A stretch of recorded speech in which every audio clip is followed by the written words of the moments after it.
My name is Monica Gleberman, and you're listening to Silence on Set podcast.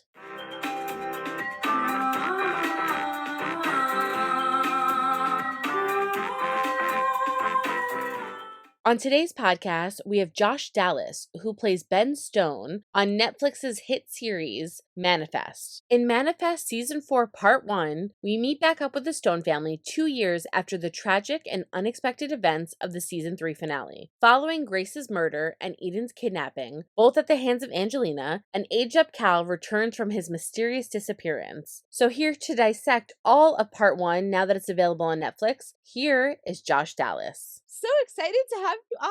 Me and Jojo are huge fans, so we're so excited to talk with you. Well, thanks for having me on. I'm excited to talk to you guys. Well, okay, so I'm going to start at the beginning, and you're going to laugh. And listen, you rocked it. We start off in Season 4, Unabomber beard in an attic. Yeah. With, like, Unabomber maps. Yeah. And, like, living in his Unabomber car. Correct. So what was that like for you? And like in terms of like prepping, getting all of that ready, dealing with that, because I know like you don't normally kind of rock a beard. You look good. And for the character, because we start off in literally grief. So yeah. How was that like for you? The beard, the grief beard, as we refer to it, started much earlier on. And I think it was actually Josh's grief beard as opposed to Ben's grief beard, because I started growing that when we got canceled after Season 3. So that's when that started happening. And then, of course, you know, Netflix picked us up and a new audience found the show, and our fans were so supportive and so passionate about it coming back. And then we found out we were coming back, and Jeff Rake looked at that beard and he said, we're going to keep that. We can use that. So I just kept growing it and growing it and growing it and growing it. And it seemed to fit in with where we were starting the beginning of the 4th season, which was 2 years on.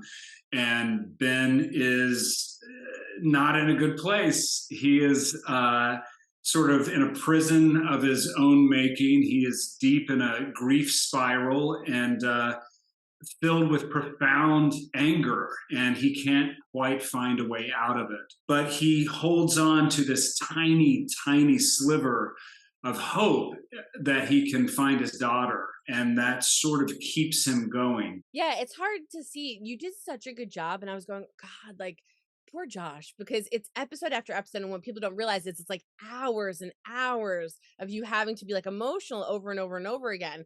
So I was like, this poor guy, like what they're putting him through. But it works so well, obviously, for the character. And I'm sure at points you were like, I'm so done, but it works. And it made it so, I mean, like your heart just broke watching you do that. I mean, it was just, it was amazing. Thank you for that. I appreciate that very much. I mean, and I think, you know, I hope, I mean, it wasn't my intention to break anybody's heart. It was definitely our intention that you go along on this ride with these characters. So I'm glad that that had that effect on you. But yeah, some days at work, it was pretty, it wasn't a fun space to kind of live in for 14 hours a day. But, you know, ultimately super satisfying as an actor to be able to go in and dig that deeply into, you know, his psyche. So you're talking about grief and how all the experience were. How did you personally deal with it after shooting? Because it's super draining to always shoot emotional scenes, right? Yeah, I watched a lot of comedies. I would go for walks. I would look for, you know, bright colors anywhere I could go. Yeah, and, you know, I would clearly talk to Jenny and my 2 boys, and they would always bring me out of it for sure. Yeah. Personal support system. Yeah. I was like, I have a quick question about this. First of all, I love Jenny so much. I love her. And you guys... Hey, we have it in common, you and I. Yeah, we have it in common. I love the social media because the 2 of you are so cute together, and she's always tweeting and doing stuff. So in terms of you kind of releasing all of that emotion and trying to find happiness somewhere, and you're mentioning a lot of it obviously deals with your family.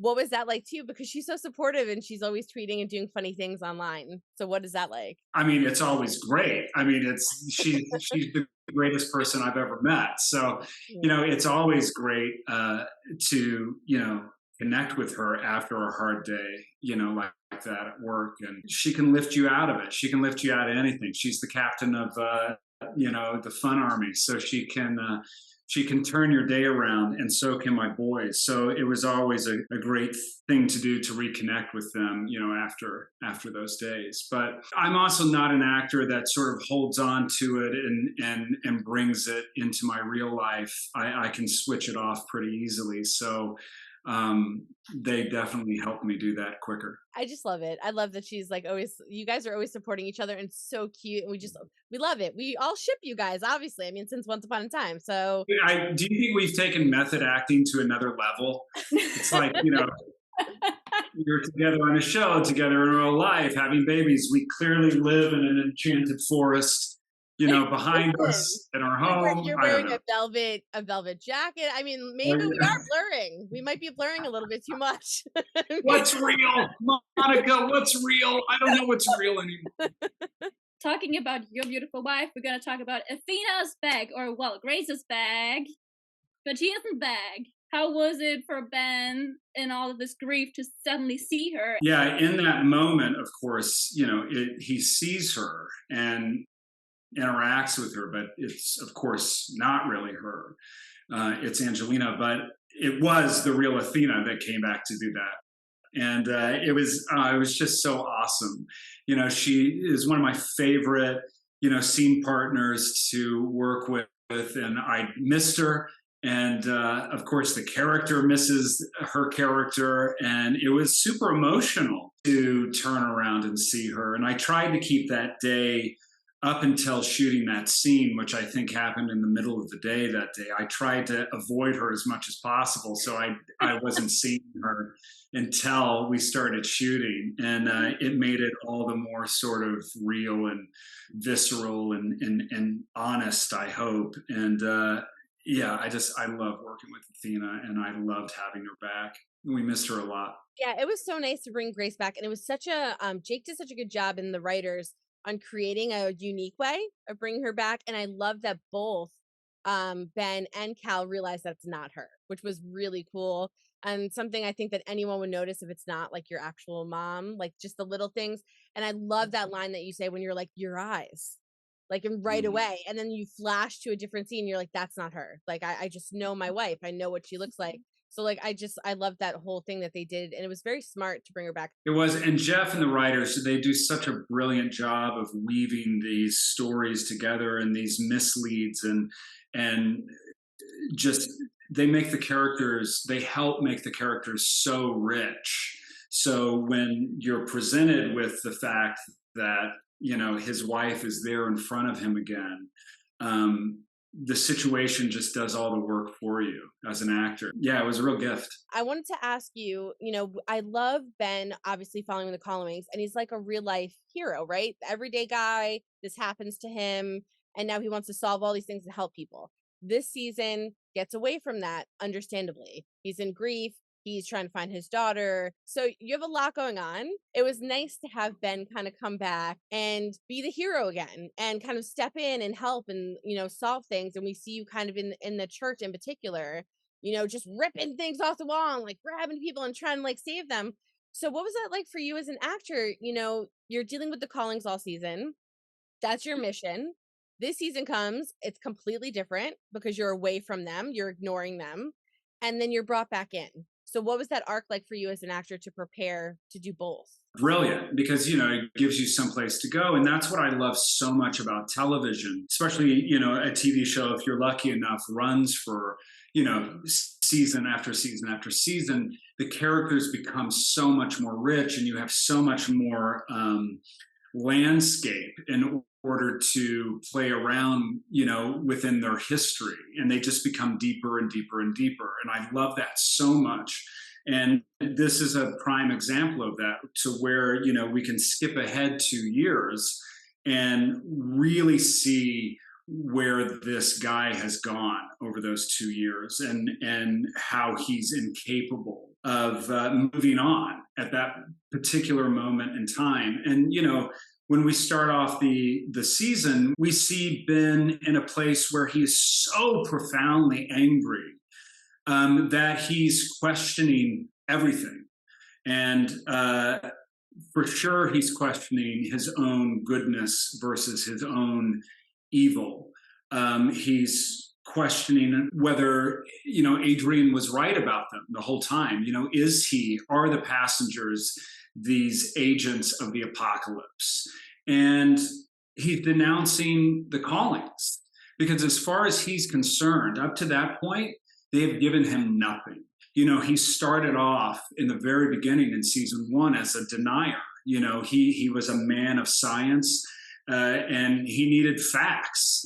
And all of this stuff, there were no facts. There were no facts to back any of this up. So he wasn't a believer. And then he comes around to the idea of that is the only way that we survive, is to believe and to follow these callings. And then he kind of sort of reverts back, but even goes even further back to denouncing this whole idea of them being resurrected, that there is some sort of divine intervention involved in this. And these callings have only taken from him, as far as he's concerned. They've taken his daughter, they've taken his wife, they've taken his life. And now his son is now the age that he should be, but now he's missed out on those years of him growing to that age. So he's angry. And it was such a great thing and a great gift that the writers gave me, that I was able to go to that place. And then slowly he starts to work his way back to himself.